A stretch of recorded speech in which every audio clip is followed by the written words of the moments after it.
앞에 두 세션에서는 사실 그 자바스크립트, 타입스크립트 등에 관한 얘기를 좀 드렸었잖아요. 이것은 이제 뭐 서버하고는 조금 무관한 얘기였는데, 마지막 세션은 그 서버 어플리케이션 개발과 관련된 얘기를 좀 드리려고 그래요. 노드.js를 혹시 써보신 분? 나 노드.js 써봤다. 난 노드.js가 뭔지 들어는 봤다. 나는 노드.js를 오늘 처음 듣는다. 예. 뭐, 그럴 수 있죠, 그죠? 그래서 오늘 사실은 이게 좀 굉장히 다양한 스펙트럼이잖아요. 처음 들어온 분, 뭐 조금 써본 분, 혹은 이름만 아시는 분, 뭐 많은데, 어떤 레벨로 눈높이를 맞춰야 될지 좀 애매합니다만, 한번 진행을 해보겠습니다. 왜 근데 갑자기 자바스크립트로 서버를 개발하게 됐죠? 뭐 여러 가지 이유가 있죠, 사실은. 모바일 어플리케이션 개발사의 80%가요, 개발자 5인 이하의 기업입니다. 무슨 얘기냐면, 모바일 어플리케이션이나 모바일 웹페이지 개발사들이 굉장히 영세하다는 얘기죠. 그렇죠?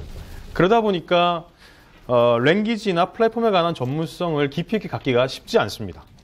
뭐, 윈도우즈만 하시는 분은 윈도우즈만 하고, 리눅스만 하시는 분은 리눅스만 하고, 혹은 C 언어만 하실 수 있는 분은 C 언어만 하고, 이렇게 전문성을 가지고 모이지 못하고 하나의 랭귀지를 가지고 여러 가지 일을 해야 되는 상황들이 많이 벌어져요. 근데 이제 자바스크립트 같은 언어를 알게 되면 최근에는 이제 여러 대안들이 나와서 클라이언트로부터 서버까지를 하나의 언어로 다 할 수가 있잖아요. 그래서 이제 자바스크립트를 이용한 서버 사이드 어플리케이션 개발이 최근에 들어서 곽광을 받는 이유가 아닐까라는 생각이 듭니다. 각설하고 노드 얘기를 좀 드리겠습니다.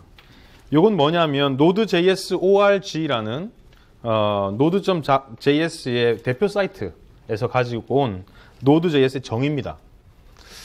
눈이 밑으로 내려가시나요? 위로 올라가시나요? 밑에 제가 뭐라고 되냐면 Node.js는 빠르고 확장 가능한 네트워크 응용 프로그램을 쉽게 빌드하기 위해서 크롬 자바스크립트 런타임을 기반으로 구축된 플랫폼이다. 노드는 다양한 장치에서 데이터 중심의 실시간 응용 프로그램을 수행하려는 경우 이벤트 기반 non-blocking I/O 모델을 사용하기 때문에 가볍고 효과적이고 완벽하다. 무슨 말인지도 잘 모르겠고, 그죠? 굉장히 좋다는 얘기 같은데, 사실 이 내용은 기술 용어는 아닌 것 같아요. 왜 제가 그런 말씀을 드리냐 그러면, 빨강색으로 칠해진 부분들은 말 그대로 노드를 정확하게 정의하고 있는 기술 얘기입니다. 그죠? 그러니까 뭐 크롬의 자바스크립트 런타임을 기반으로 하고 있다거나, 이벤트 드리븐이라거나, non-blocking I/O 이런 등등은 다 기술적인 얘기죠. 근데 제가 줄 쭉쭉 그어버린 부분들은 사실은 기술 얘기는 아닙니다. 왜냐? 쉽다, 빠르다, 스케일러블하다, 뭐 효율적이다, 완벽하다 이런 얘기들은 사실은 그것이 의미를 가지려면 비교급이 돼야 되죠. 무엇보다 쉽다, 무엇보다 빠르다. 이게 사실은 맞는 말이죠, 그죠? 그래서 이런 걸 다 지워봤어요. 지우고 나면 Node.js의 실체가 조금 보입니다. 다시 보시면 Node.js를 이해하기 위해서 저희가 기술적인 맥락에서 이해를 해야 되는 것은 첫째, 크롬의 자바스크립트 런타임이 뭐냐, 그죠? 그리고 이벤트 기반이 뭐냐, non-blocking I/O 모델이란 게 뭐냐, 이런 내용들을 알면 Node.js 근간을 쉽게 이해할 수 있다는 거죠. 그리고 또 노드의 좀 다른 정의로서 제가 좀 좋아하는 내용들이 있어서 갖고 와봤어요. 뭐냐면 밑에 거 보시면 노드는 브라우저 바깥에서 자바스크립트 응용 프로그램을 수행할 수 있도록 해주는 런타임 환경과 라이브러리다. 이렇게 정의를 하고 있습니다. 그래서 노드를 저희가 이해를 좀 하려고 그러면 한 4가지 정도를 미리 사전 지식을 가지고 노드를 쳐다보면 노드를 좀 디테일하게 이해하실 수가 있습니다. 첫째로는 뭐냐면 outside 브라우저. 그러니까 이 outside 브라우저는 뭐 BROW지만 outside 브라우저는 아까 제가 키노트에도 잠깐 얘기를 드렸죠, 그죠? 그래서 브라우저를 벗어난 자바스크립트 execution environment다 이게고요. 그리고 노드는 기본적으로 크롬의 자바스크립트 런타임을 씁니다. 크롬의 자바스크립트 런타임 이름이 뭐죠? 아까 8기통 얘기 들었잖아요, 그죠? V8이죠. 그리고 자바스크립트 어플리케이션으로 개발되는 겁니다. 그 자바스크립트 어플리케이션이 뭐냐에 관한 내용을 좀 이해를 해야 되고, 마지막으로 조금 복잡하고 어렵지만 이벤트 드리븐이 뭐냐, non-blocking I/O가 뭐냐, 이 4가지 정도의 기본적인 기술적인 뼈대를 가져야지만 노드를 좀 이해하기 쉽더라는 거죠. 그래서 각각 한번 알아보도록 하겠습니다. 아웃사이드 브라우저 미리 얘기했습니다. 그래서 자바스크립트가 브라우저를 벗어나서 굉장히 많은 일들을 하고 있는데 뭐 인베디드 스크립트 랭귀지, 스크립팅 엔진, 어플리케이션 플랫폼, 서버 사이드까지 쓰인다 이거죠. 근데 과연 그러면 이게 예를 한번 보죠. 정말 그런 게 있냐? 여러분 제이스크립트라고 들어보셨나요? 제이스크립트, 아까 말씀드렸는데 제이스크립트. 예? 그죠? C스크립트는 뭔가요? 혹시 아시나요? C 처음 들어보시죠? 이 커맨드 라인 스크립트 엔진인데요. C 스크립트 뒤에다가 자바스크립트 코드를 쓰게 되면 수행을 할 수가 있어요. 예를 들어 볼게요. 뭐 이렇게 out.write 맞는지 모르겠네요. X 이렇게 자바스크립트 코드를 짜게 되면 test.js 되면 이 C 스크립트란 걸 이용을 해서요. 이 test.js를 수행할 수가 있어요. 아이고, WS. 하도 오래돼가지고. 예, 이 출력이 됐죠, 그죠? 보이나요? 이게 뭔 얘기냐면 자바스크립트가 브라우저를 벗어났죠? 저희가 커맨드 라인 마치 스크립팅 랭귀지를 쓴 것처럼 자바스크립트 이용한 거죠. 그 이외에 여러분 혹시 보셨는지 모르겠는데, 엑셀 같은 거 보시면 엑셀의 스크립팅 랭귀지는 뭘로 하나요? 비주얼 베이직으로 이렇게 하는 거 봤죠, 그죠? 근데 사실은 이제 2013이 되면서 그런 내용들이 또 자바스크립트로 바뀌기도 합니다. 그런 식으로 다른 어플리케이션에 포함돼서 수행되기도 하죠. 그래서 이런 예들이 있다는 거죠. 노드도 비슷한데요. 그건 나중에 예를 좀 보여드리고. 두 번째는 V8에 관한 얘기입니다. 조금 더 깊이 있게 짚어보면 일단 크롬의 자바스크립트 런타임이니까 엔진이니까 뭐 여러 형태의 자바스크립트 런타임 엔진, 예를 들면 뭐 스파이더 몽키나 차크라나 혹은 라이노나 뭐 기타 등등의 여러 엔진 중에 하나라는 거죠. 근데 V8이 사실은 곽광을 받는 이유는 일단 속도가 빠르다는 거죠. 그래서 많은 사람들이 쓰고 있고, 또 구글에서 만들었으니까 구글의 크롬 브라우저에서 기본적으로 자바스크립트 엔진을 쓰고 있어요. 보통 이제 자바스크립트를 인터프리팅 기반의 랭귀지라고 말을 하죠. 인터프리팅이란 게 뭐죠? 어플리케이션을 라인 바이 라인으로 그냥 쭉 수행을 한다는 얘기잖아요. 그죠? 근데 만약에 루프를 돌면 어떻게 될까요? 계속해서 그러면 인터프린팅을 하면서 수행을 할까요? 옛날에는 그랬거든요. 실제로. 근데 최근에는 그렇지 않아요. 최근에 나오는 자바스크립트 런타임 엔진들은 그런 식으로 반복해서 뭔가를 인터프린팅 해야 되는 거는요. 백엔드에서 컴파일을 해버립니다. 그 단계를 지팅이라고 그러죠. 백엔드 컴파일을 합니다. 지팅을 해서 실제 인터프린팅이 아니라 그 코드 자체를 완전히 기계가 수행할 수 있는 언어로 바꿔버리고 그 코드를 수행하게 되죠. 그러면 속도가 굉장히 빨라지겠죠. 그죠? 그래서 이 크롬에 쓰이는 이 V8 같은 자바스크립트 엔진들은 대부분 다 코드들을 지팅을 해버립니다. 그래서 속도가 처음에는 조금 느릴 수 있지만 나중에 가면 굉장히 빠른 거죠. 더 놀라운 거는 V8은요, 그 수행 과정에서 패턴들을 계속해서 이렇게 추적을 합니다. 그러니까 어떤 코드들은 뭐 패턴들이 이렇게만 수행되는 패턴이 있고, 또 어떤 코드들은 이렇게만 수행되는 패턴이 있겠죠. 그래서 런타임 중에 그런 패턴들을 분석해서 컴파일을 다시 해버립니다. 예전에는 내가 1, 2, 3, 4로 수행했는데 이거 중간에 if문하고 등등이 엮여가지고 1, 3, 4로 항상 수행하는 거죠. 그럼 거기에 맞춰서 코드를 다시 제너레이션 합니다. 그래서 그걸 이제 재컴파일이라고 하거든요. 그런 식으로 굉장히 큰 대단한 옵티마이저들이 포함이 되어 있죠. 그리고 자바스크립트 랭귀지 자체는 뭐 아시겠지만 메모리 매니지먼트를 사용자가 하지 않잖아요. 우리가 객체 만들고 나서 삭제 안 하잖아요. 그죠? 누가 해주냐면은 가베지 컬렉터라는 녀석이 해줍니다. 근데 이 가베지 컬렉터라는 녀석이 그 제너레이셔널 가베지 컬렉터라고 해서 차원을 이렇게 두는 거예요. 무슨 얘기냐면 오브젝트를 여러분이 만드셨어요. 1분 있다가 오브젝트 또 만들었어요. 1분 있다가 또 만들었어요.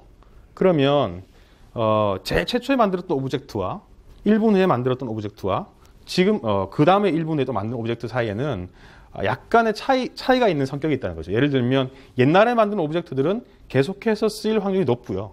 최근에 만들었던 오브젝트들은 더 이상 쓰이지 않을 가능성이 많거든요. 그래서 그런 것들을 제너레이션으로 쪼갭니다. 제너레이션 1, 제너레이션 2, 제너레이션 3.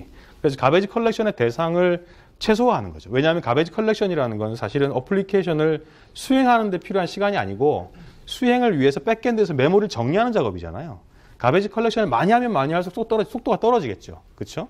그래서 가베지 컬렉션의 대상을 줄임으로 해서 전체 스크립팅 언어의 수행 속도를 높이고자 하는 거죠. 그래서 제너레이셔널 가베지 컬렉터를 쓰고 있고요. 그 다음에 에크마스크립트 5 버전이니까 거의 뭐 최근입니다. 5.1이 지금 나와 있는 최신이고요. 이런 그 굉장한 V8이라는 이름의 런타임 엔진을 누가 만들었냐면, 이름도 참 이상하죠. 라스바크 뭐 이렇게 뭐라고 해요? 라스바크라는 사람인데, 이 사람이 누구냐면은 덴마크 사람이에요. 덴마크 사람들이 보통 보면 이런 걸 굉장히 잘 만들거든요. 마이크로소프트에도 굉장히 유명한 덴마크 사람이 한 명 있습니다. 혹시 누군지 아세요? 모르시죠? 앤더스 헤이즈버그라는 양반이에요. 앤더스 헤이즈버그가 C샵을 만든 사람인데, 이 사람도 덴마크 사람이에요. 그래서 사람들이 이 덴마크 사람들은 이렇게 랭귀지를 잘 만드냐, 그래서 뭐 덴마크의 매직이다 뭐 이렇게까지 얘기를 합니다. 근데 이제 앤더스 헤이즈버그라고 라스박 이 두 사람이 무슨 행사였는지 모르겠는데 두 분이 만났어요. 만나서 공통적으로 하는 얘기가 이겁니다. 자바스크립트가 좀 문제가 있다, 이런 얘기를 합니다. 그러니까 그게 뭐 언어 자체가 문제가 있다 이거보다는 어플리케이션을 크게 만들다 보니 엔지니어링 관점에서 조금 부족한 부분이 많이 있다, 뭐 이런 얘기를 하는 거죠. 근데 두 사람의 해결책이 뭔가요? 앤더스 헤이즈버그는 자기가 타입스크립트 만들었으니까 타입스크립트로 문제를 해결해 줄 거야, 이렇게 말하죠. 그러니까 라스바크 이 사람도 뭘 만들었죠? 다트를 만들었잖아요. 그래서 웃긴 소리 하지 마라. 다트가 문제를 해결해 줄 거다, 이렇게 한참을 얘기합니다. 그래서 실제로 동영상이 있어요. 그다음에 혹시 관심 있으신 분들은 뭐 이 얘기만 한 건 아닙니다. 사실 기술적인 얘기들 많이 나눴는데 한번 보시면 이 자바스크립트의 대가들이 어떤 식으로 자바스크립트를 얘기하고 있는지 좀 살펴볼 수 있을 것 같습니다. 두 개 알아갖고 세 번째죠. 세 번째 자바스크립트 어플리케이션인데요. 자바스크립트 어플리케이션이 사실은 활성화되지 못했던 여러 가지 이유들이 있는데, 그 중에 대표적인 이유라 그러면 한 4가지 정도를 뽑을 수가 있습니다. 첫 번째가 성능의 문제. 아까 말씀드렸지만 성능의 문제는 뭐 2008, 9년, 10년 오면서 많이들 해소됐습니다. 두 번째는 뭐냐면 의존성 문제를 해결한 공통의 저장소가 없다. 이 무슨 얘기냐면, 여러분이 자바스크립트로 개발된 모듈이나 혹은 자바스크립트로 개발된 코드를 찾기 위해서 어디를 가야 돼? 라고 물었을 때 글쎄 잘 모르겠는 게 되죠. 구글 가나? 그죠? 그렇게 되잖아요. 근데 이제 이런 의존성 문제를 해결하기 위한 공통의 저장소가 만들어지고 있습니다. 그래서 만들어졌고, 잼이나 npm이나 보울러 등의 툴들을 이용하면 공통의 자바스크립트 코드들을 받을 수 있는 그런 방법이 생겼죠. 세 번째는 이제 툴링과 관련된 건데, 자바스크립트 자체가 이제 언어적인 명세 자체는 복잡하지 않지만 툴을 만들기는 굉장히 안 좋거든요. 왜냐하면 이런 거 한번 보실까요? 이 다이나믹 랭귀지의 문제는 문제라기보다는 특징은 이런 거죠. X는 분명히 넘버, 숫자죠. 근데 이걸 이렇게 해버리면 그 다음 X는 뭔가요? 문자죠. 뭐 이런 문제가 있는 거예요. 근데 만약에 여러분 여기다가 if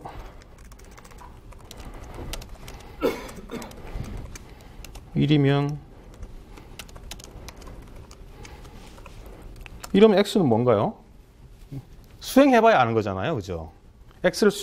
코드를 수행해봐야 X가 무슨 타입인지 추론이 가능하죠.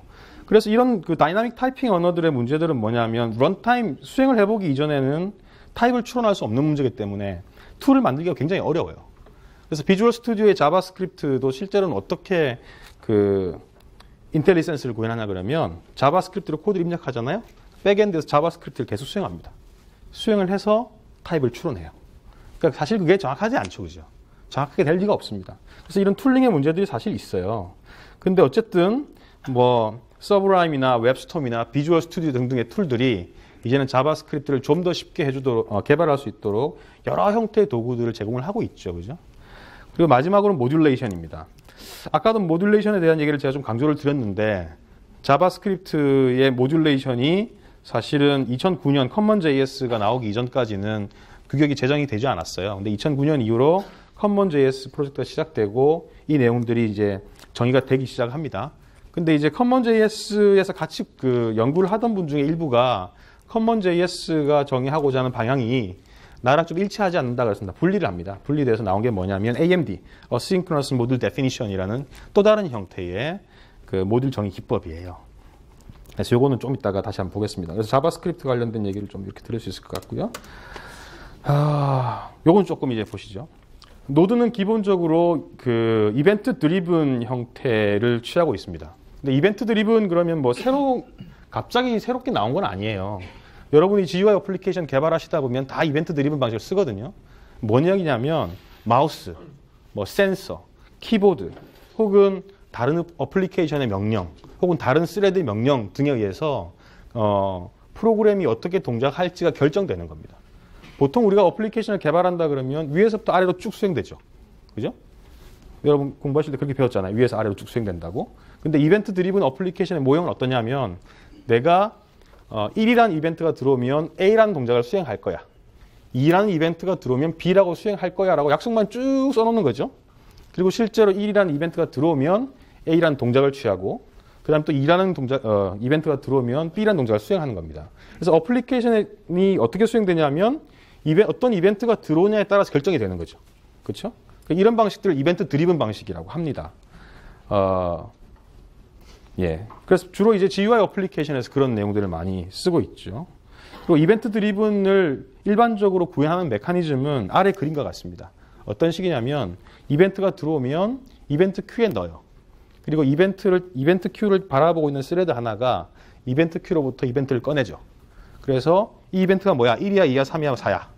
봅니다. 보고 1이면 아까 A를 수행하라고 했지 라고 해서 A를 호출하죠. 그래서 A를 우리가 뭐라 그러냐? 이벤트 핸들러라고 부르죠. 그죠? 이런 식으로 돌아갑니다. 그래서 그 이벤트 드리븐 기법은 이벤트 큐가 있고 그리고 이벤트 큐를 바라보는 일반적인 메시지 메인 루프가 있고 이 메인 루프가 작업을 수행하는 이런 구조죠. 근데 이제 이 이벤트 드리븐 기법, 특별히 이제 메인 스레드가 이벤트 큐를 바라보는 이런 구조의 맹점은 뭐냐면요. 이벤트 큐를 감시하고 있는 스레드가 일을 하느라고 바빠버리면 이 이벤트가 쭉 적재돼요. 무슨 얘기냐니 여러분 이런 거 한번 생각해 보시죠. 내가 버튼을 하나 클릭을 하면 그 버튼 이벤트를 처리하는 애가 파일 한 100메가를 보내야 돼요. 그런 프로그램 혹시 짜보셨나요? 그러면 어떻게 동작하죠? 100메가 가기 전까지 내가 키보드를 아무리 눌러도 반응을 안 하죠. 그죠? 파일 다 가고 나면 갑자기 후다다닥 정리가 수행이 되죠. 예, 그게 왜 그러냐면 이벤트 큐를 바라보고 있는 그 스레드가 실제 일을 수행하기 때문에 그래요. 그러면 그 상황에서도 올바르게 동작을 하려고 그러면 어떻게 될까요? 이벤트 큐를 바라보는 스레드가 아닌 다른 스레드에게 일을 시키면 되죠. 그죠? 나는 그냥 일만 시키고 다시 이벤트 큐를 바라보고 다른 스레드 일을 시키면 되겠죠. 그 스레드가 어디 있는 거냐면 바로 이 스레드 풀에 있는 스레드들을 이용할 수 있다는 거예요. 그래서 다른 스레드에게 일을 시키는 거죠. 또 하나는 이제 최근에 나오는 I/O 디바이스들은 대부분 다 비동기 I/O를 제공을 합니다. 요즘에 뭐 하드웨어들은 다 좋아가지고요. 그 하드웨어에게 예를 들면 파일을 1부터 100까지 100바이트 읽어다오라고 하면 100바이트를 읽을 때까지 기다릴 필요가 없어요. 읽어다오라고 그러면 하드웨어 컨트롤러가 데이터를 읽어가지고 데이터를 읽은 다음에 나한테 다 알려줍니다. 데이터를 다 읽었다고. 그러면 내가 이 하드디스크에 가 100바이트를 읽는 동안 다른 일을 할 수가 있겠죠. 그죠? 비동기 I/O를 기본적으로 제공하는 디바이스가 많습니다. 예. 그리고 non-blocking I/O도 지금 비슷한 얘기인데요. non-blocking I/O는 뭐냐면은 A가 B한테 일을 시킨다고 생각을 해보시죠. A가 B한테 일을 시키는 거예요. 그러면 blocking I/O는 뭐냐면 A가 어떤 I/O를 수행하게 되면 B에게 요청을 하는 거죠. 그럼 B는 실제 I/O를 수행합니다. 수행하고 작업이 완료되면 다시 A에게 알려주죠. 근데 B가 작업을 수행하는 요 시간 동안 A는 그냥 기다리고 있는 거죠. 아무것도 하지 않는 겁니다. 그래서 여러분 함수 호출 같은 게 대표적인 이 블러킹이거든요. 블러킹 펑션 콜이거든요. 블러킹 I/O는 뭐가 있냐면 파일 라이트 하는 거. 뭐 100바이트 쓰기, 1000바이트 쓰기 이런 것들이 보통 이 블러킹 I/O에 속합니다. 네트워크도 그렇거든요. 일반적으로 그냥 뭐 HTTP 송신하시면 그렇죠. non-blocking I/O는 이건 좀 다른데요. non-blocking I/O는 뭐냐면 구조가 비슷한 것 같은데 A가 B에게 어떤 I/O를 리퀘스트 했어요. B가 작업을 합니다. 작업을 하는데 이 작업을 하는 동안 A는 기다리지 않아요. 기다리지 않고 다른 일을 수행할 수가 있습니다. 대신 B는 어떤 책임이 있냐면 I/O 작업이 완료되었을 때 A에게 작업이 완료되었음을 알려줄 책임이 있어요. 그래서 노티피케이션이죠. 그래서 그럼 이렇게 어떻게 알려줄 수 있냐를 앞에서 힌트를 얻어보시면 이벤트 룹을 이용할 수 있다는 거죠. 그래서 작업이 완료되었음을 이벤트 큐에 꽂아주면 그죠? A가 이벤트 큐로부터 작업이 완료됐다는 걸 알고 또 데이터를 취할 수 있겠죠. 그죠? 그래서 이벤트 드리븐과 non 블로킹은 이런 특징을 가지고 있거든요. 실제로 그 지금까지 말씀드린 게 이제 자바스크립트도 이런 구조인데요. 왜 자바스크립트가 이벤트 드리븐이면서 non 블로킹 IO를 쓰고 있을까요? 자바스크립트는 처음에 어떻게 만들어졌죠? 브라우저 안에서 DOM 오브젝을 핸들링하게 만들어졌잖아요. 그렇죠? 그러니까 UI용 어플리케이션 개발 랭귀지잖아요. 그렇죠? 그러니까 당연히 GUI 기반의 어플리케이션에서 많이 쓰고 있는 이벤트 드리븐 기법을 썼겠죠. 당연한 겁니다. 그리고 왜 그러면 또 이렇게 이벤트로 그렇게 넘어가시죠. non 블로킹 IO는 그러면 왜 non 블로킹 IO를 썼을까요? 만약에 블로킹 IO를 써버리게 되면 어떤 문제가 생길까요? 사용자의 키보드 동작에 대해서 동작하지 않는 문제가 생길 수 있겠죠. 그죠? 예를 들어 뭐 특정 페이지로 이동해놓고 취소를 누를 수 있어야 되는데 블로킹 IO를 하게 되면 취소를 못 하잖아요. 그렇죠? 그래서 non 블로킹 IO를 쓰거든요. 그래서 Node.js에 관한 그 내부적인 메커니즘은 이 내용들을 다 종합해 보면 이런 구조를 띠게 됩니다. 그러니까 이건 제가 약간 소스를 이 노드 소스 공개되어 있으니까 좀 살펴보고 말씀을 드리는 겁니다. 그래서 우측에 있는 박스, 여기 있는 내용들은 아까 말씀드린 것처럼 그 이벤트 드리븐 기법을 구현하기 위한 코드이고요. 실제로 이쪽 부분은 그 비동기 IO나 non 블로킹 IO를 구현하기 위한 패턴이에요. 그래서 실제로 동기 IO가 필요한 경우는 스레드 풀에 있는 스레드를 쓰고 비동기 IO를 수행할 수 있는 경우는 비동기 IO를 요청하는 거죠. 그래서 이런 식으로 패턴이 정해져 있어요. 근데 이거는 사실은 노드 개발에 사용은 됐지만 노드 전용이라고 볼 수는 없습니다. 실제로 libuv라는 이거 오픈 소스거든요. 오픈 소스를 가져다가 노드 구현에 쓴 거예요. 그래서 이 구조는 libuv를 살펴보시면 그 소스 안에 다 녹아져 있습니다. 그리고 자바 어플리케이션을 수행해야 되니까 가장 밑에 있는 근간이 되는 구조는 V8이죠. 자바스크립트 런타임이고, 그리고 노드는 아까 말씀드리기를 제가 런타임과 라이브러리의 조합이다 이렇게 말씀을 드린 바 있잖아요. 그래서 V8이 런타임이라면 노드 전용의 API가 이 라이브러리 셋이 되겠죠. 그래서 노드는 여러 형태의 라이브러리를 가지고 있습니다. 그리고 노드가 기본적으로 제공해주는 라이브러리 이외에 익스터널 모듈들을 이용해서 개발할 수가 있는데요. 이 익스터널 모듈들은 npm이라고 불리우는 노드 패키지 매니저 리파지토리도 갖고 올 수가 있어요. 그래서 npm이란 도구를 써서 npm 리파지토리에서 외부 모듈들을 취해서 어플리케이션을 개발할 수 있는 구조인 거죠. 그래서 이 그림이 사실은 이 노드의 전체적인 모양을 제가 그렸으니까 제가 그려놓고 가장 잘 나타낸다면 좀 이상하네요. 하여튼 꽤 뭐 자세하게 나타내고 있는 것 같습니다. 그래서 노드는 이런 식으로 돌아간다라고 생각하시면 될 것 같아요. 그래서 기본적으로 아까 말씀드렸지만 non 블로킹 모델을 쓰고 있고 이벤트 드리븐 기반이고 V8 엔진을 사용하고 있고 노드 API가 있으며 익스터널 모듈을 갖다 쓸 수 있고 그 위에서 자바스크립트로 개발하는 어떤 모형이다라는 거죠. 예. 여기가 이제 노드의 정의입니다. 이해되셨죠?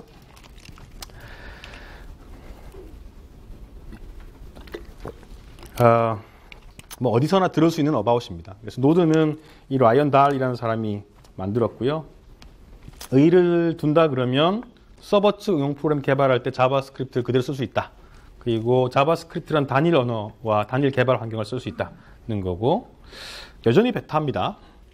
5년 됐어요. 나온 지. 근데 버전 0.33입니다. 뭐 기업이 만들어지고 나서 지금 엄청나게 잘 나가는 기업도 베타 기업이라는 소문이 나는 회사가 있죠. G로 시작하는. 예, 그래서 모든 어플리케이션이 다 베타라고 그러던데. 이거 예, 못 들은 걸 아십시오. 농담입니다. 예. 그리고 이제 자바스크립트 기반의 여러 형태의 오픈소스 솔루션들이 있는데 한 4가지 정도를 모아서 min이라고 불러요. 뭐냐면 MongoDB, Express.js, AngularJS, Node.js 이 4개를 묶어서 min이라고 보통 부릅니다. 그래서 오픈소스 기반의 다이나믹 웹페이지 빌딩 블럭이라고 보통 표현을 합니다. 그러면 노드가 정말 얼마나 쓰이고 있는지 한번 시장 지표를 살펴보시죠. 위에서부터 한번 보시면요. 그 노드가 지금 버전이 뭐 얼마 되지 않았습니다만은 버전 0.12가 나왔을 때쯤의 지표입니다. 한 달에 무려 200만 다운로드가 일어나고 있어요. Node.js를 다운로드해서 설치하는 사람이 한 달에 200만 정도 된다는 거고요. 그리고 0.10 버전은 1년 동안 2천만 번 다운로드가 됐어요. 엄청 많죠, 그죠? 그리고 월드와이드로 이제 노드와 관련된 컨퍼런스나 미팅이 한 475번 있었다고 합니다. 그리고 노드를 기반으로 해서 어플리케이션을 개발한 회사는 밑에 많죠. 뭐 제가 보니까 BMW도 있고요. 이게 제너럴 일렉트로닉스죠, 그죠?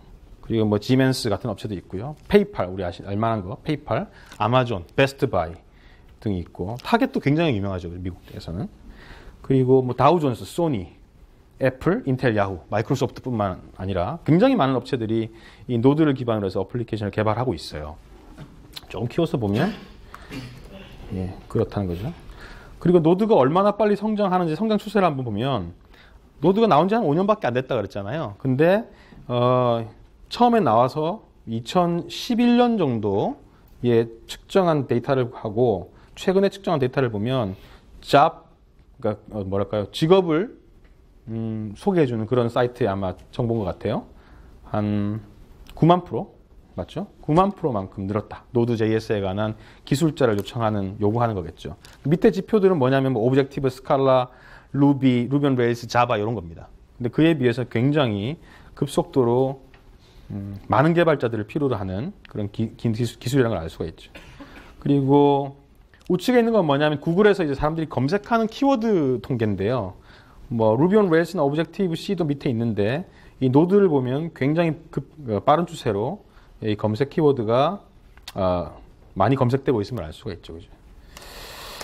예, 그 다음 또 지표를 조금 보시면 예, 뭐 크게 중요한 건 없지만 컨트리뷰터가 굉장히 많다, 뭐 이런 얘기죠. 그래서 노드는 오픈 소스니까 한 420 플러스 이상의 커미트가 있고, 그리고 다양한 API, 모바일, 웹, IoT에 쓰이고 있다, 뭐 이런 내용들입니다. 그래서 실제로 뭐 노드가 꽤 많이 쓰이고 있는 것 같아요. 그죠? 우리가 처음 들어봤을 수도 있고, 혹은 조금 뭐 이름만 들어봤을 수도 있는데, 굉장히 많이 쓰이고 있는 것 같습니다. 한번 보시죠. 예, 그 키노트에도 잠깐 얘기 드렸는데, GitHub에서 지금 세 번째로 가장 많은 프로젝트가 노드를 기반으로 진행 중에 있고요. 말씀드린 것처럼 한 달에 200만 다운로드, 그리고 1년 버전 0.1은 약 2천만 다운로드를 기록했고, npm이 아까 제가 일종의 리파지토리라 그랬잖아요. 자바스크립트 리파지토리라 그랬는데 거기에 올라가 있는 모듈이 10만 개죠. 그러니까 여러분이 갖다 쓸 수 있는 모듈이 한 10만 개 정도 된다라고 보시면 되겠습니다. 예. 이만큼 노드가 생각보다 많이 쓰이고 있는 것 같아요. 그래서 이제 한번 보여드리려고 합니다. 노드가 도대체 어떻게 개발할 수 있으며 어떻게 돌아가는지 좀 보여드릴게요. 일단 노드 설치해야 되잖아요. 그죠? 노드 설치하는 방법은 뭐 굉장히 쉽습니다. node.js.org를 가시면 인스톨이 있어요. 그래서 설치하시면 되고요. 뭐 어려울 것도 없습니다.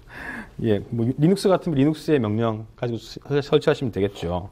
근데 조금 다른 방법도 있어요. 그 윈도우에도 보면은 그 패키지 매니저가 있습니다. 초코라티라는 건데요. 초코라티를 설치하시게 되면 git 같은 걸 설치하실 때 초코 인스톨 git 이렇게 설치하실 수 있거든요. 마찬가지로 노드 설치할 때 뭐 초코 인스톨 뭐 노드 이렇게 설치하실 수가 있어요. 노드 JS인지 제가 확인 안 해봤는데 뭐 이런 식으로 설치하실 수가 있어요. 그러면 디펜던시를 확인해서 설치를 해줍니다. 그래서 초코는 굉장히 패키지가 굉장히 많이 올라가 있어요. 제가 밑에 한번 볼까요? 여기 있네요. 2,300개 정도 패키지가 올라가 있어요. 그래서 뭐 Git이나 여러분 왜 구글에서 검색해서 다운로드 받는 웬만한 개발용 패키지들은 다 올라가 있습니다. 그래서 뭐 노트패드 플러스 이런 거 찾아 헤매시지 말고 여기서 바로 치시면 설치를 해줍니다. 그래서 이렇게 설치하시는 방법도 있어요. 설치가 되게 되면 제가 글자는 보이시죠? 뒤에서 맨 뒤에 한번 글자 보이세요?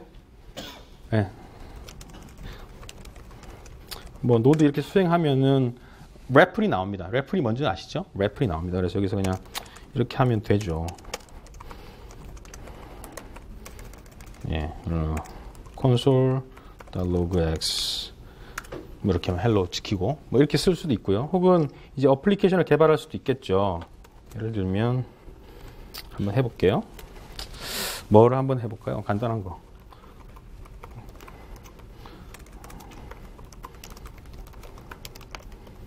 이렇게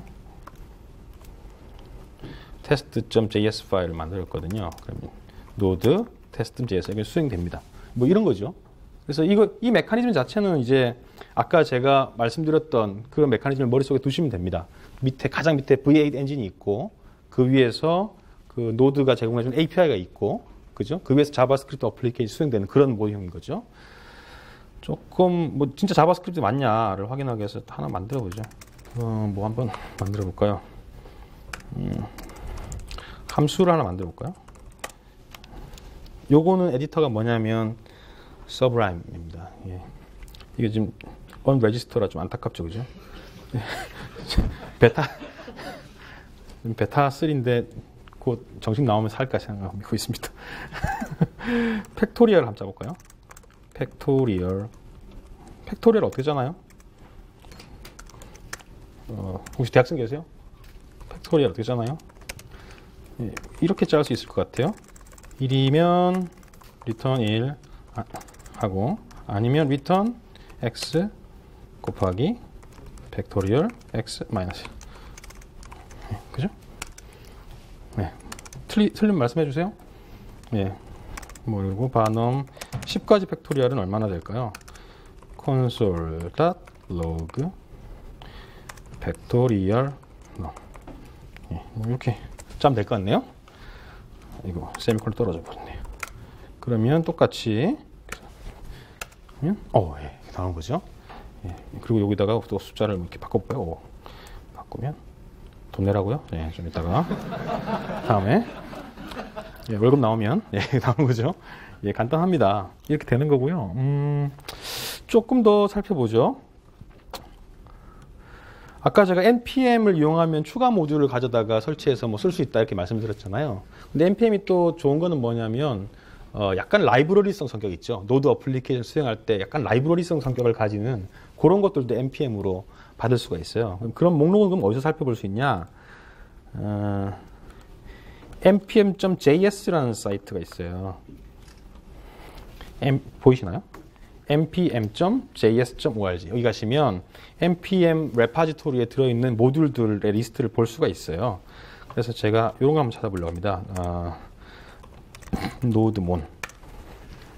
이 노드몬이라는 일종의 유틸리티 성격을 가진 패키지인데요. 뭐 하는 거냐면 소스가 바뀌면 지금 제가 어떻게 했죠? 소스 저장하고 다시 나와서 다시 수행했잖아요. 소스 바뀌면 자동으로 계속 리스타트를 시켜주는 녀석이거든요. 이걸 어떻게 제가 설치를 하고 사용하는지 한번 보시죠. 아까 npm이라고 그랬죠, 그죠? 노드 패키지 매니저 인스톨 노드몬 이렇게 하시면 되는데 G는 뭐냐면 글로벌로 설치한다는 뜻이거든요. 노드몬을 설치해 보겠습니다. 그러면 그 npm 리파지토리에서 이 노드몬이라는 녀석을 가져다가 설치를 해주는 거죠. 예, 이게 설치를 해줍니다. 그럼 이제 노드몬을 쓸 수가 있어요. 노드몬을 한번 써보죠. 노드몬 옵션이 아마 -1로 같은데 기억이 잘 안 나는데 하면 노드 대신 이렇게 수행을 하는 거예요. 그럼 여기 120 보이시죠? 120이 결과거든요. 그럼 제가 이걸 10으로 바꿀게요. 그리고 저장을 딱 하면 예, 다시 실행해 주죠. 여기 또 나오죠. 여기 또 7 이렇게 바꾸면 예, 이렇게 나오는 거예요. 예, 이렇게 나오는 겁니다. 자, 조금 더 보죠. 이 팩토리 제가 아까 계속 모듈에 대한 중요성을 얘기 드렸기 때문에 이 팩토리얼을 다른 파일로 저장을 좀 해놓고 그걸 가져다 쓰는 형태를 한번 보여드릴게요. 일단 이름이 팩토리얼이니까 파일을 하나 새로 만들겠습니다. 그래서 factorial.js라고 만들고요. 얘는 뭐 이제 계속 제시하겠죠. 저장해버리면 또 에러 났죠, 그죠? 상관없습니다. 그 다음에 이 팩토리얼을 사실은 모듈화해서 그 팩토리얼 함수를 외부로 노출할 거거든요. 뭘 쓸 수 있냐면 모듈 modules.export 팩토리얼 팩토리얼 이렇게 하면 이 모듈이 팩토리얼이라는 이름으로 팩토리얼 함수를 노출한다는 뜻이에요. 자, 그럼 여기서 이제 그 팩토리얼 갖다 써야 되잖아요. 쓰는 방법은 bar mass equal require라는 걸 씁니다. 어떻게 쓰냐면 팩토리얼이라고 하는 거죠. 그런 다음 mass는 일종의 네임스페이스 좀 쓰니까 이렇게 되면 팩토리얼이 없다는 거죠, 지금. 점이 빠졌죠? 네, 이렇게. 고맙습니다. 그래도 안 되네요. 모듈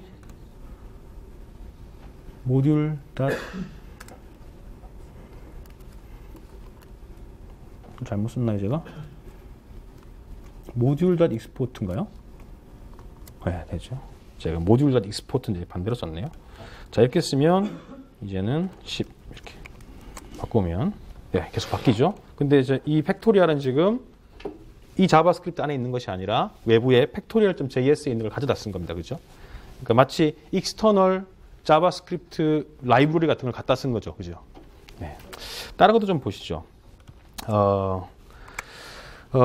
노드.js의 정의를 보면 서버 사이드 어플리케이션 개발할 때 노드가 많이 쓰인다. 뭐 이런 얘기가 있습니다. 그렇죠? 근데 실제로 그런지 한번 보시죠.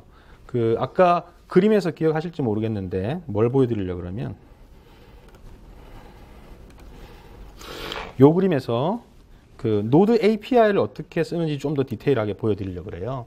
이 노드 API에 포함되어 있는 라이브러리가 굉장히 많은데 어디서 볼 수 있냐면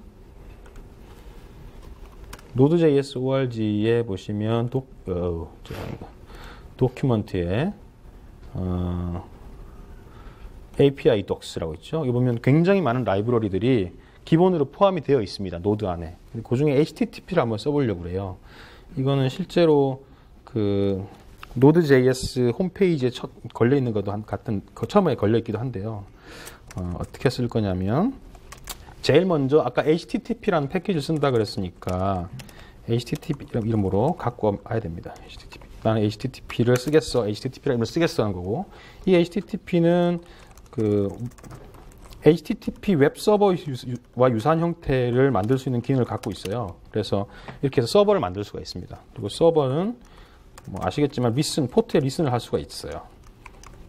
자, 이렇게 되는 거죠. 이건 수정해 놓을까요?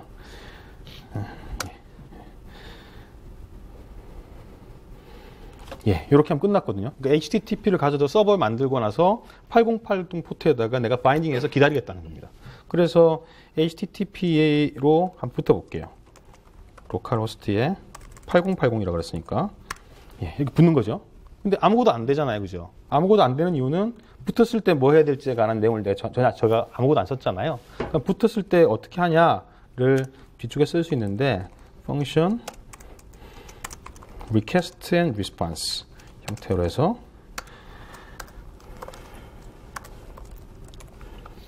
여기다가 실제 동작을 쓸 수가 있어요. 그래서 클라이언트로부터 들어온 건 리퀘스트고 내보낸 건 리스판스잖아요. 그래서 리스판스에다가 write header를 쓰는 거죠. 그리고 write 본문도 쓰고 그리고 끊는다. 뭐 이런 식으로 되면 됩니다. 일반적으로 저희가 HTTP 리퀘스트에 관한 성공을 응답할 때는 뭘 반응하나요? 200OK 맞나요? 맞죠? 200OK 200 주고요. 그리고 뒤쪽에는 컨텐츠 타입을 주게 되는데 컨텐츠 타입을 어떻게 주면 되나요? 텍스트도 HTML을 줄까요?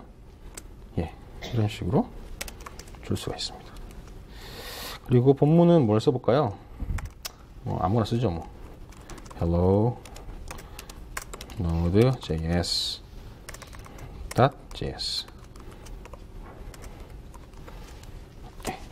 이렇게 제일 작은 것 같습니다. 그리고 너무 이제 아무것도 없으니까 console.log 해서 listen 이렇게 하죠. 그러면 이제 시작되겠죠. listen 떴고요. 그러면 8080 포트에다가 하면 예, 떴죠. 그래서 웹 서버 없이도 저희가 노드의 HTTP 패키지를 이용해서 아주 간단한 형태의 웹 서버 비스무리한 그죠? HTTP 리퀘스트에 응답할 수 있는 걸 만들었죠. 코드가 굉장히 간단하잖아요, 그죠? 이게 노드의 힘이라고 볼 수 있죠. 또 하나 한번 해보죠. 근데 이게 사실은 이 정도 코드 가지고 기능 가지고 전문적인 웹 서버를 만들기 좀 어려울 것 같잖아요, 그렇죠? 이거 뭐 리퀘스트 들어오면 여기서 이제 여러분 어떻게 하시겠어요? 일반적으로 라우팅을 해야 되니까 리퀘스트의 URL이 뭐냐에 따라서 뭐 A 페이지 요청이 들어오면 일로 가고 B 페이지 요청이 들어오면 일로 가고 막 이런 작업을 해야 될 거 아니에요, 그렇죠? 그리고 뭐 그 HTML 페이지만 만들어 그 응답을 해야 되는 게 아니라 동적으로 페이지도 만드는 그런 것도 필요할 거 아니에요. 그래서 보통 이제 그런 것들을 우리가 뷰 엔진 혹은 템플릿 엔진 뭐 이렇게 부르거든요. 그것을 위한 패키지가 npm에 있습니다. 그래서 그걸 한번 써보려고 그래요. 한번 해볼게요. 뭐 일단 파일명을 하나 한번 그냥 웹서버라고 간단하게 써볼게요. 예, 웹서버.js라고 하고요. 어떻게 할 거냐면 그 모듈의 이름은 express입니다. 여기 보시면 아까 npm.js에 express라는 모듈이 있어요. 이게 이제 약간 전문적인 좀 말이 이상하네요. 전문적인 웹 어플리케이션을 개발하기 위한 모듈이죠. 그래서 저걸 설치하시려고 그러면 npm으로 설치할 수가 있는데요. 제가 한번 설치를 해볼게요. 예. npm init은 뭐 하는 거냐면 npm init을 끝내고 나면 package.json 파일이라는 게 생겨요. 이 package.json 파일은 뭐냐면 제가 만드는 어플리케이션의 메타 정보들을 저장하는 겁니다. 그래서 뭐 이름이 뭐냐, 버전이 어떻게 되느냐, 디스크립션 어떻게 되느냐 이런 거고요. 더 중요한 건 뭐냐면 제가 만약에 npm에다가 express를 설치하잖아요. 설치하게 되면 이 package.json 파일을 고쳐서요. 이 디펜던시를 넣어줍니다. 그래서 네가 지금 만드는 프로그램은 익스프레스의 4.10.2 버전과 호환이 되는 게 없으면 수행할 수 없다라는 정보를 넣어주는 거죠. 그래서 이 프로그램은 익스프레스가 필요하구나 라는 정보들을 이 package.json 파일에 넣어주는 거예요. 그래서 넣었습니다. 지금 이제 보시면 여기에 노드 모듈스라는 폴더가 보이시죠? 이 노드 모듈스라는 폴더 밑에 익스프레스라는 녀석이 있고 이 밑에 익스프레스를 구성하고 있는 여러 형태의 파일들이 배치가 되어 있음을 알 수가 있습니다.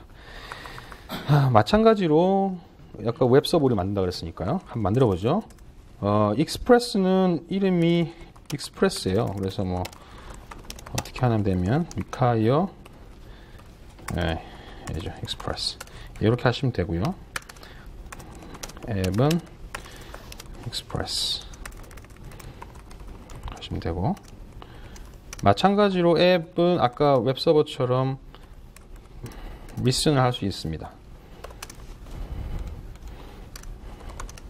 여기다가 제가 노드 몬을 이용해서 웹서버.js를 수행해 놓죠.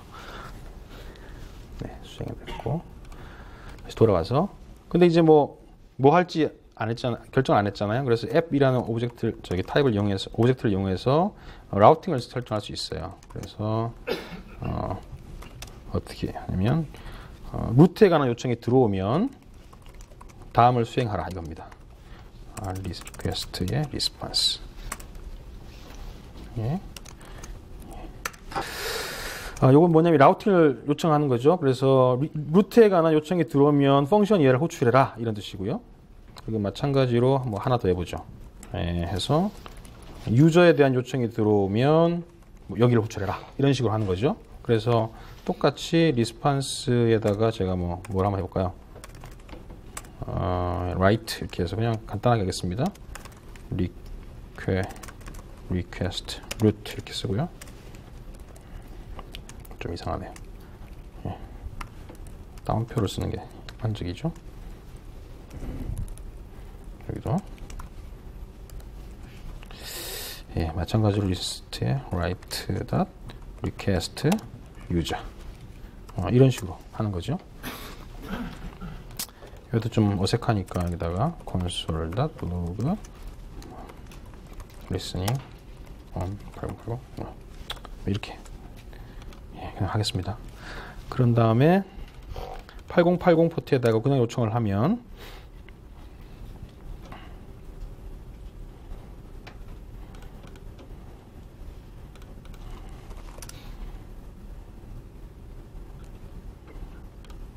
뭐가 되고 있나요? 아, 그렇네요. 엔드가 없군요. 엔드를 끝내줘야겠군요.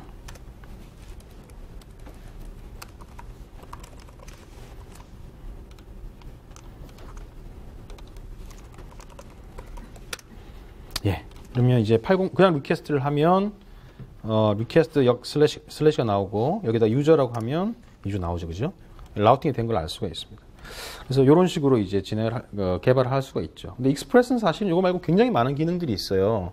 근데 이제 그것들을 제가 한번 보여드릴게요. 어떻게 하냐면 비주얼 스튜디오 같은 경우는 저희가 프로젝트 템플릿을 하면 기본 골격 코드가 만들어지죠. 그렇죠? 루비 온 레일스 같은 거 프로그램 하실 때도 골격 코드를 만들 수가 있죠.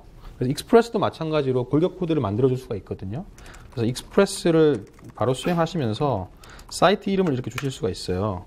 그러면 뭘 수행하는지 빨리 지나갔나요? 보시면 익스프레스 사이트 이렇게 하면 사이트라는 이름의 사이트를 지금 제가 만든 거예요. 그래서 내용을 보시면 노드 여기가 이제 폴더인데 사이트라는 폴더가 하나 만들어졌죠. 그리고 밑에 굉장히 많은 파일들이 만들어져 있습니다. 근데 보시면은 아까 익스프레스를 쓰니까 이 사이트 밑에도 분명히 노드 모듈 수가 있고 그 밑에 그 익스프레스 관련된 모듈이 있어야 될 것 같죠. 그리고 익스프레스를 수행하기 위해서 다양한 또 다른 형태의 패키지들이 필요할 수 있잖아요. 그죠? 그래서 패키지.json을 보면 이런 식으로 지금 사이트를 수행하기 위해서 어떤 외부 모듈들이 필요한지에 관한 정보가 있습니다. 그래서 이거를 한번 해보시죠. 일단 사이트로 가서 이 패키지.json을 확인해서 디펜던시를 가지고 있는 모듈을 긁어 옵니다. 그러면 아까 패키지.json에 보였던 익스프레스나 바디 파서나 쿠키 파서나 모건이나 이런 것들을 쫙 다 긁어 오는 거죠. 다 긁고 와서 설치를 해줍니다. 그래서 사이트 밑에 노드 모듈이 생겼고 그 밑에 각종 바디 파서나 쿠키 파서나 이거 쭉 들어왔죠, 그죠? 들어왔습니다. 그리고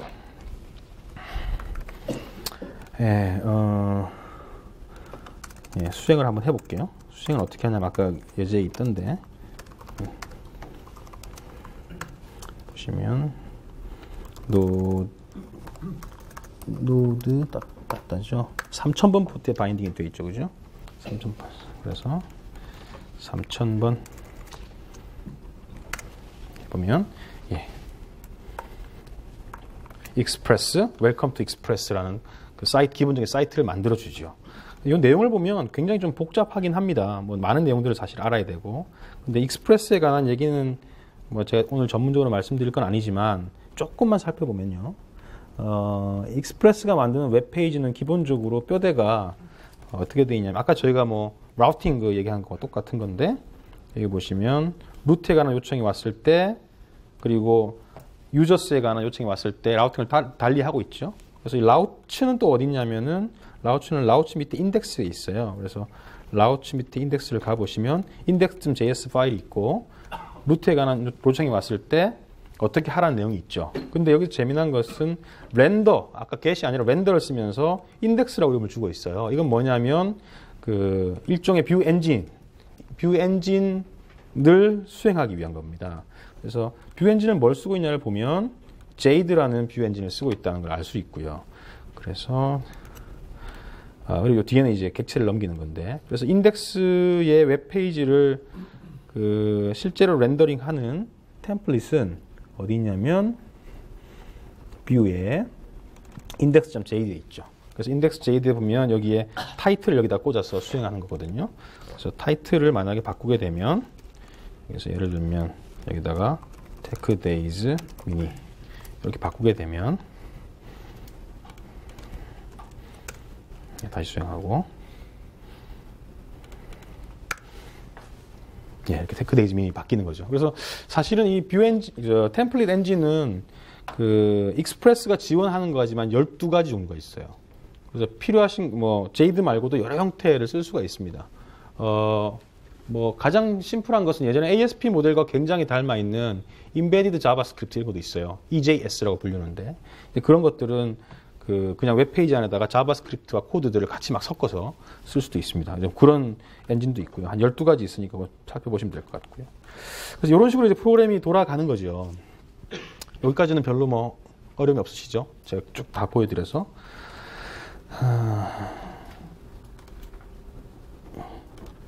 예. 그래서 쭉, 아이고, 이게 아니군요.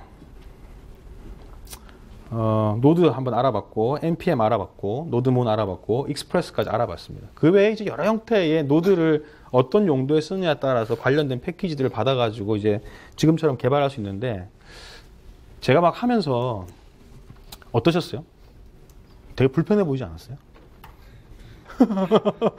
왜 그 얘기를 드리냐면, 제가 서브라임 쓰고 있는데, 자바스크립트의 인텔리센스가 안 되니까 굉장히 힘들잖아요. 기본적으로. 그렇죠?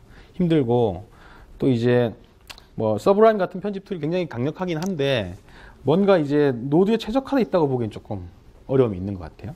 그래서 마이크로소프트가 그 툴을 하나 만들었습니다. 무슨 툴이냐면 Node.js Tools for Visual Studio라는 거예요. 아까 그 앞 시간에 PTVS 얘기하셨던 것 같은데 Python Tools for Visual Studio일 거예요. 그래서 그건 PTVS라고 부르고요. Node Tool for Visual Studio는 NTVS라고 부릅니다. Node.js Tool for Visual Studio라고 하거든요. 그래서 이 NTVS를 설치하시게 되면 비주얼 스튜디오 안에서도 굉장히 쉽게 노드 프로그램을 하실 수가 있어요. 물론 비주얼 스튜디오는 기본적으로 노드를 지원하지 않죠. 근데 이제 이런 익스텐션을 통해서 노드 프로그램 하실 수가 있습니다. 기쁜 소식은 며칠 전에 비주얼 스튜디오 커뮤니티 2013 버전 발표가 있었죠. 혹시 보셨나요? 아시나요? 그 비주얼 스튜디오 예전에 익스프레스 버전이라고 해서 무료 버전이 있었어요. 근데 이제 익스프레스 버전이 기능이 굉장히 많이 제약이 있었죠. 가장 아쉬운 부분이 뭐냐면 익스텐션이 설치될 수 없다는 거였어요. 근데 이제 비주얼 스튜디오 커뮤니티 2013은 익스텐션 설치가 가능합니다. 당연히 무료고요. 그래서 그 NTVS 같은 그 익스텐션을 비주얼 스튜디오 커뮤니티 2013에 설치해서 공부하시거나 혹은 넌 커머셜한 용도로 쓰실 수가 있어요. 그래서 그거를 제가 한번 보여드릴게요.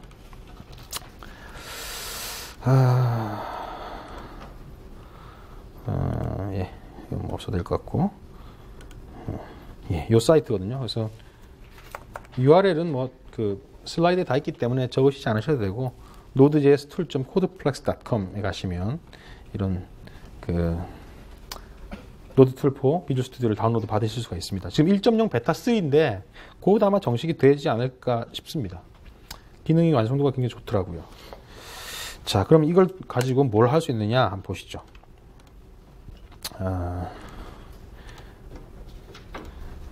자, 일단 프로젝트를 만들 때 보시면 여기에 자바스크립트 쪽에 Node.js라는 게 생깁니다.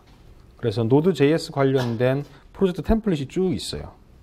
아까 제가 그 익스프레스용 만들 때 익스프레스해서 사이트 만들고 막 이런 거 했잖아요. 근데 사실은 그 작업이 결국은 뭔가 프로젝트 템플릿 만드는 거잖아요. 그래서 그냥 이렇게 선택을 하시면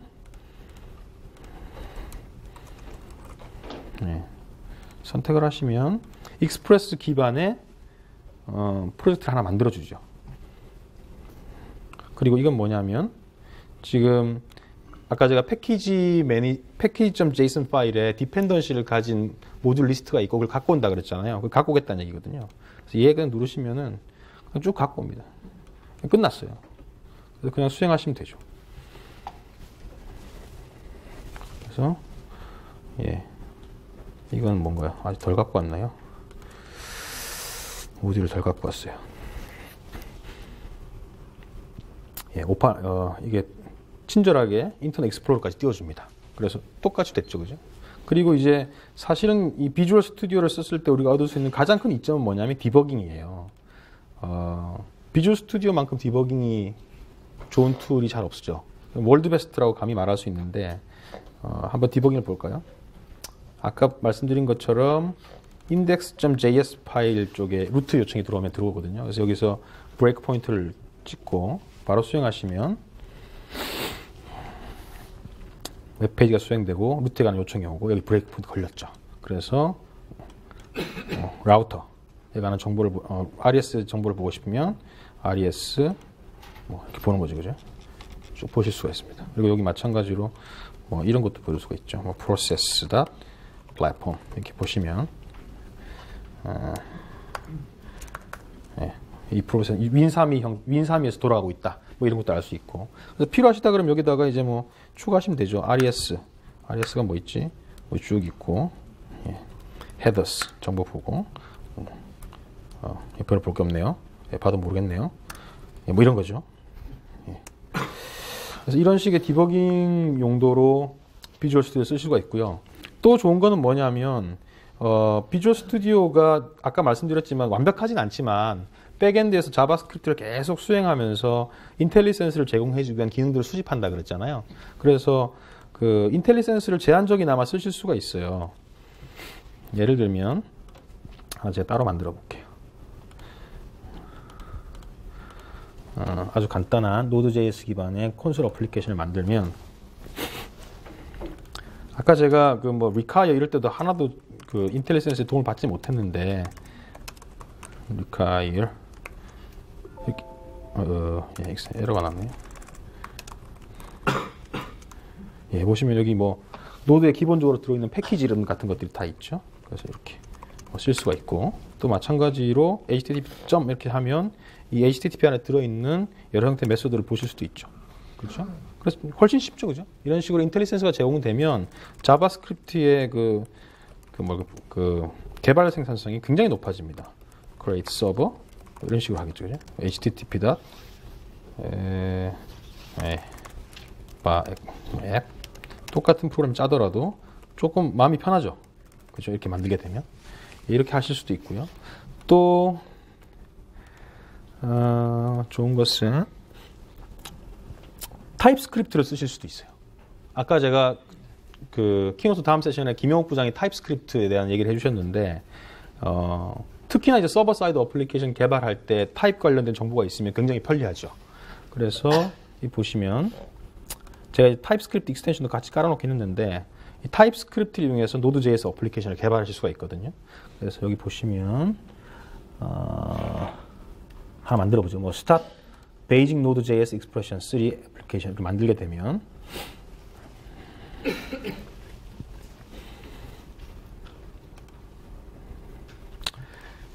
코드가 아까는 index.js 파일이었죠. 자바스크립트 파일인데 이제는 index.ts 타입스크립트 파일이 만들어집니다. 그래서 여기 확대해서 보시면 여기 index.ts라고 되죠, 그죠? 근데 index.ts 파일은 바로 수행할 수가 없잖아요. ts가 자바스크립트로 바뀌어야 되죠. 근데 얘가 컴파일을 하면 만들어줍니다. 빌드를 해볼게요. 하면 여기 뭐 쭉 생겼죠, 갑자기. 여기 보시면 index.js 파일 index.ts 이걸 이렇게 보시죠. 화면이 좀 작아서 왼쪽에 있는 게 index.ts 파일이고 오른쪽에 있는 게 index.js 파일이에요. 뭐가 다른지 모르겠지만 하여튼 왼쪽에 있는 건 타입스크립트로 코드가 되어 있는 거고 우측은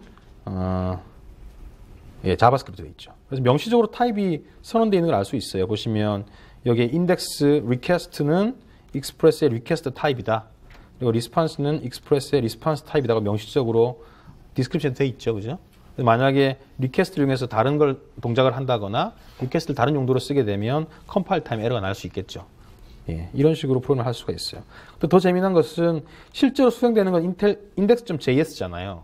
그러니까 마치 여기다가 브레이크 포인트를 찍어야 될 것 같은데 그렇지 않고 index.ts 파일에다가 그대로 그냥 브레이크 포인트를 찍으셔도 디버거가 어떤 JS 파일이 TS 파일과 매핑이 되어 있는지에 대한 정보를 갖고 있어요. 그래서 마찬가지로 TS도 자바스크립트와 똑같이 디버깅이 가능합니다. 여기서 마찬가지로 이렇게 쳐보면 관련 정보들이 나오죠.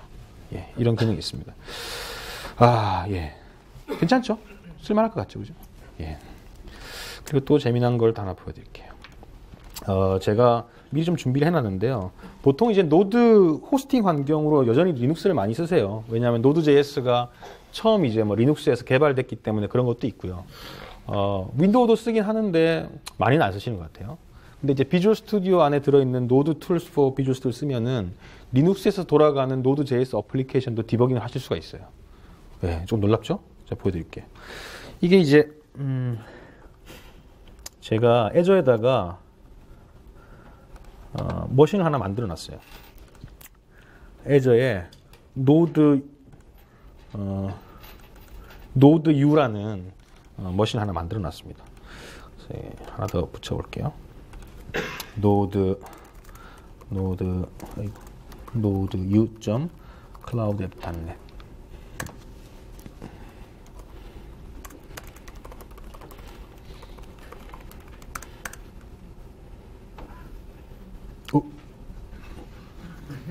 잘렸나요?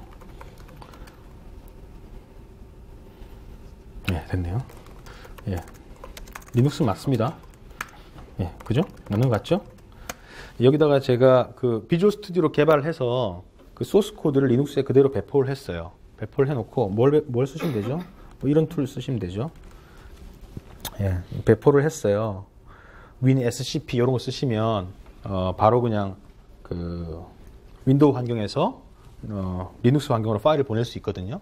그래서 비주얼 스튜디오에서 개발을 해서 그걸 그냥 리눅스에다 쭉 던진 겁니다. 던져놓고 어떻게 했냐면 거기다가 노드 디버깅 환경을 그 세팅하기 위해서 뭔가 명령들을 좀 썼어요. 미리 구성을 좀 합니다. 그러 놓으면 이제 어플리케이션이 수행이 됐고 붙어 볼게요. 이거 똑같은 아까 보셨던 기본적인 내용들이 나오죠. 근데 이제 여기다가 비주얼 스튜디오를 붙일 겁니다. 그래서 비주얼 스튜디오에서 요거거든요. 요건데 어떻게 하냐면 디버그에서 여기 보시면 attached process라고 있어요. attached process에서 아까 node u.cloud app.net에 포트나 이런 것들은 이제 컨피그레이션이 가능하거든요. node u 안 붙네요. 보시죠.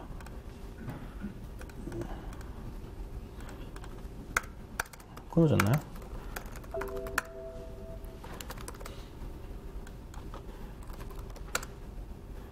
예. 됐고. 다시 한번 해보겠습니다. 이게 돼야 되는데. 예, 들어왔죠? 이렇게 하면 이제 리모트에 있는 노드 프로세스하고 로컬에 있는 비주얼 스튜디오를 붙인 거거든요. 자, 그러면 뭐가 돼야 되느냐?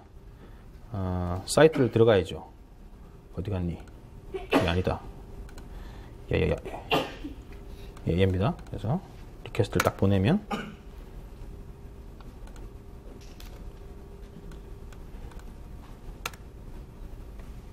맞나요?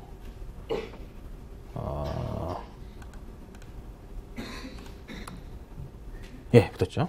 그래서 그 페이지를 붙이면 비주얼 스튜디오에 있는 소스에 브레이크 포인트가 걸렸어요. 그렇죠? 실제로 보시면 여기 보면 프로세스의 플랫폼에 리눅스라고 나와 있죠. 그죠? 그래서 리눅스에서 수행되고 있는 노드 어플리케이션을 비주얼 스튜디오 리모트로 붙여서 비주얼 스튜디오 안에서 디버깅을 하실 수가 있죠. 사실 노드 어플리케이션 개발하다 보면 뭐 자바스크립트 환경에서 그런 것도 있고 뭐 여러 가지 요인 이유 때문에 디버깅하기가 좀 쉽지가 않거든요. 근데 이렇게 비주얼 스튜디오를 활용하시면 굉장히 쉽게 디버깅을 하실 수가 있죠. 그리고 한 가지 정도만 더 보여드릴 수 있으면 좋겠는데요. 이 NTVS 노드 툴스 포 비주얼 스튜디오를 쓰시게 되면 재미난 템플릿이 몇 가지가 있는데요. 보시면 밑에 그 애저라고 이름이 붙어 있는 녀석들이 있어요. 이게 뭐냐면 애저는 뭔지 아시잖아요. 그죠? 이제는 애저에다가 그 노드로 개발된 어플리케이션을 바로 디플로이 할 수가 있습니다. 그래서 하나만 한번 보여드릴게요. 뭘 한번 해볼까요? 뭐 좀 이쁜 거 없나? 뭐 이 스타터 좀 다른 걸 해보죠. 그래서 이렇게 하나를 만든 다음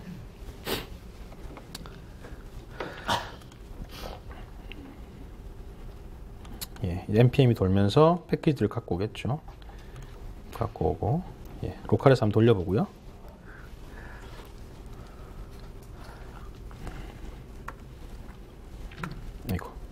로컬에서 잘 돌죠. 1337 포트로 잘 돕니다. 근데 이렇게 다 개발하신 다음에 이제 퍼블리싱을 해야 되잖아요. 퍼블리싱을 할 때 내가 애저 계정을 갖고 있다 그러면 여기 퍼블리시를 바로 누르시면 여러분이 가지고 계신 계정에 관한 정보를 물어봅니다. 제가 계정을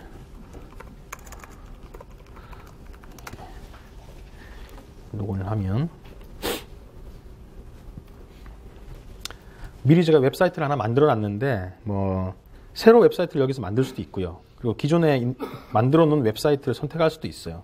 제가 명 NS라고 해서 하나 만들어 놨습니다. 여기에 OK 누르시면 커넥션 어떻게 배포할 거냐 나오는 거죠. 커넥션 확인 한번 하고 정상적으로 커넥션 되는지 확인하는 동작입니다. 됐네요. 세팅은 디버그 모드로 한번 보내보겠습니다. 넥스트 어떤 파일을 보내야 되는지 프리뷰를 한번 확인하고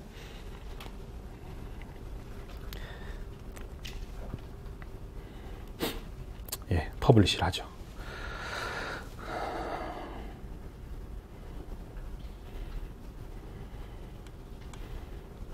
이러면 이제 뭐 웹 패키지로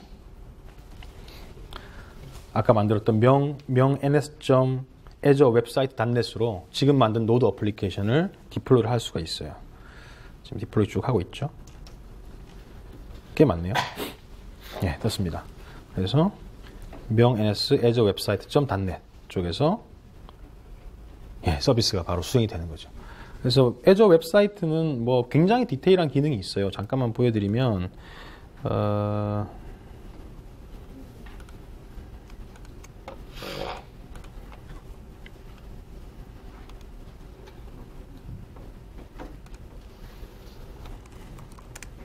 azure.com 들어가시면 되고요.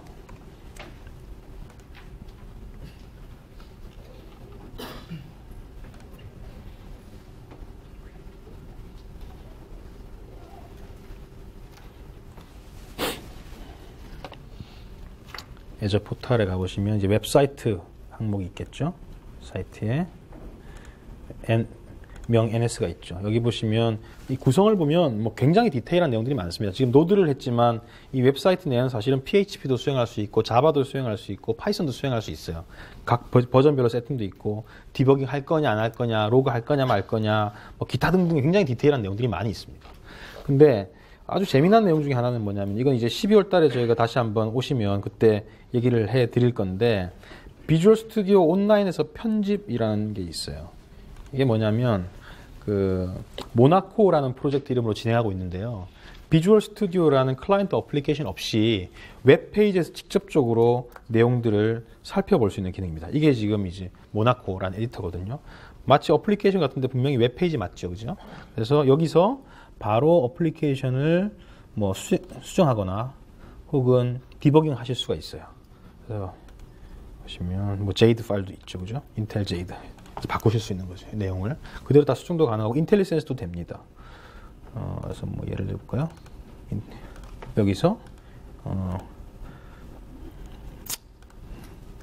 예를 들면 express.index function 뭐 이런 식으로 만드실 수가 있죠. 렌더 뭐 완벽하진 않겠지만 자바스크립트니까요. 뭐 이런 식으로 만드실 수가 있죠. 그리고 더 재미난 것은요. 이 서버에 그냥 브라우저에서 커맨드 프롬프트로 붙을 수가 있어요. 아무것도 없네요. 이런 식으로 붙을 수가 있어요. 그래서 여기서 바로 그냥 어떤 컨피그레이션 하시거나 하실 수도 있죠. 그래서 뭐 비주얼 스튜디오가 없다 그러면 이 비주얼 스튜디오 온라인 기능을 이용해서 내용들을 살펴보거나 디버깅 하실 수도 있고 굉장히 편하게 도구가 만들어져 있습니다. 파일 올리는 것도 굉장히 쉽고 폴더 만들고 이런 것도 다 할 수 있어요. 여기서 이렇게 폴더를 만들어서 이렇게 할 수도 있고 여기다 파일 같은 거 만드실 수 있고요. 뭐 그렇습니다. 보여드렸고 또 마지막으로 여기 보시면 서버 익스플로러라고 제가 하나 띄워놨는데 비주얼 스튜디오하고 애저는 잘 인티그레이션이 돼 있어요. 그래서 이 웹사이트에 배포된 어플리케이션을 바로 디버깅 하실 수도 있습니다. 어떻게 하냐면 그것도 잠깐 보여드리죠. 아까 배포했던 명 NS가 여기 있죠. 명 NS에 오른 마우스를 클릭하시면 여기에 어태치 디버거라는 게 있죠. 그래서 어태치를 하면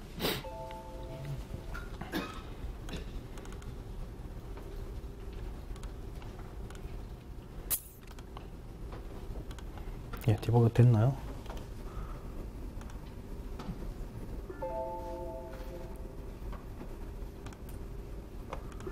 예, 이건 컨피그레이션이 좀 잘못된 것 같은데요.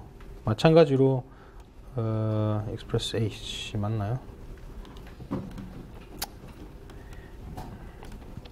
몇 가지 이제 컨피그레이션 미스가 있었나 본데 이 웹사이트 쪽에 어태치 디버거 이용하시면 웹사이트 쪽도 마찬가지로 붙어가지고 아까 리눅스 버튼과 똑같이 붙어서 디버깅 하실 수가 있어요. 예, 이 정도가 이제 NTVS의 장점이라고 볼 수가 있을 것 같습니다.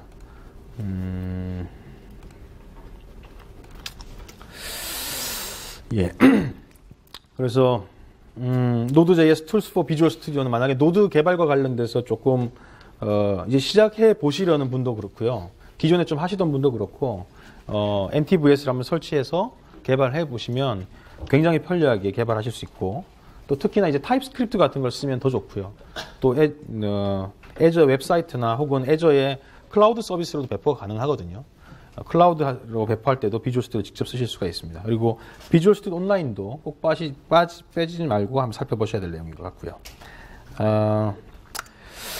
예, 오늘 제가 준비한 내용 여기까지인데 그 Node.js와 관련돼서는 아마 조금 관심을 가져주셔도 괜찮지 않을까 싶고요. 오늘은 그냥 여러분이 Node.js를 공부하는 데 있어서 시작의 발판이 좀 되었으면 합니다. 세션은 여기서 마치겠습니다. 감사합니다.